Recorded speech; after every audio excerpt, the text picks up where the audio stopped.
Hello, my name is Ian Iceton. I've been studying a research doctorate at Cranfield University over the last 5 years, focusing specifically on neurodiversity, and in particular looking at recruiting and retaining autistic people in the workplace. Think about the recruitment process itself. Often we write job specifications and role profiles a bit too casually without thinking about it. An autistic person, for example, might take a job description very literally. So if we include 10, 20 or 30 criteria, an autistic person might look at those and think, well, unless I can do all of those, I won't apply for the job. That might put them off, and you might not even see how good a potential that they might have brought into the organisation. But you also need to think about other things to make sure that we don't lose neurodiverse talent. People who are dyslexic might be put off by certain language, terminology, font or colour size, even the style of ads. There are software available now to help with those things. But also, in your marketing, have you made your support towards applicants who are neurodiverse clear? Is there evidence that you demonstrate that as an organisation you understand neurodiversity and you want to help them out? Where possible, can you reduce the potential stress levels that a neurodiverse person might have? We all get nervous before an interview, but if they are particularly uncomfortable about something, what can you do to help them? And also think about the criteria used for selection. Sometimes we can be lazy in applying wanted criteria for all roles. How often do we say you must be a team player, or assume that somebody must be extrovert? Have we even thought about giving questions for interview out in advance? Because most roles don't require that ability to quick-fire answer. Actually, you want thoughtful answers. And also, have you done enough to train line managers and recruiters so that they don't just recruit in their own image, but recognise that they might have some selection biases, and that by pausing during an interview and letting a neurodiverse person have the time to process and give them a great answer, they might realise that people with a different background bring some real talent to a situation. We've got to overcome some of the bad habits that we typically have during recruitment. But the same is also true as you get them into employment. The other thing you can think about while you're recruiting people is the actual selection process you use. As I said, maybe you can provide questions in advance, but also in some situations, do you even need an interview at all? Could you use a technical test, or perhaps provide a kind of real life situation where someone comes in and works amongst the team doing the job that they would be doing? And also be really careful about using psychometric tests. Many of these are inherently biased against neurodiverse people.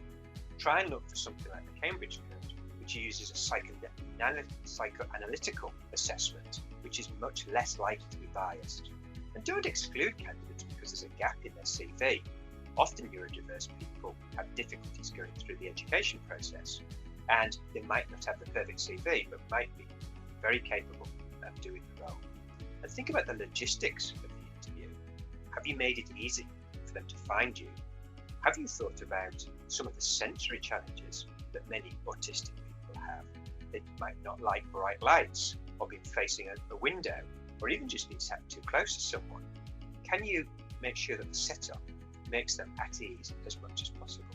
And as I said at the start, make sure you've trained your recruiters and line managers so they're all aware of these issues. So once you have recruited people, that actually they find that they are welcomed. Are there things in staff magazines, on the intranet? Have you ensured that something like your annual appraisal system, performance management criteria, aren't potentially biased against neurodiverse people? I saw in one situation where someone was asked to assess their team against empathy. Well, neurodiverse people might demonstrate empathy in different ways. Again, is a manager clear how they would assess that? And also, are there examples of where your leadership team set real role models for being welcoming to neurodiverse? Have you perhaps got some neurodiverse people that have been quite open about their disclosure of their diagnosis and shared their opportunity across the workplace? You have to recognise that because of potential past discrimination situations, not all neurodiverse people actually feel comfortable declaring and disclosing their neurodiversity. and might retain that knowledge until they're really comfortable with their line manager. In my research, up to half the people that were neurodiverse did not tell everybody that they worked with that they had some condition. You also have to be aware of intersectionality. There are some research evidence to suggest that women, for example, are better at masking their neurodiversity than men. So they might be less spotted, less likely to be provided support by an organisation. So as a manager, if you have a woman in the team that is asking for help, think very carefully about what might be going on. And also, some line managers have talked about how difficult they find managing neurodiversity. They struggle with using the right words, and therefore providing them training and support like what we're doing today is really important. And as I said, don't forget about those sensory issues.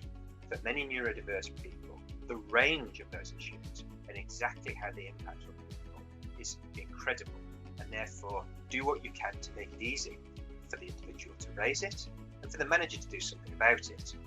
Try not to have bureaucratic processes, and make sure that the budget is available and that you act quickly when something is raised. All of these things can make the way that you both recruit neurodiverse people and then actually provide a really welcoming and inclusive environment, makes it more likely that neurodiverse people will stay with you, grow with you, and you'll be able to get the best of their talents.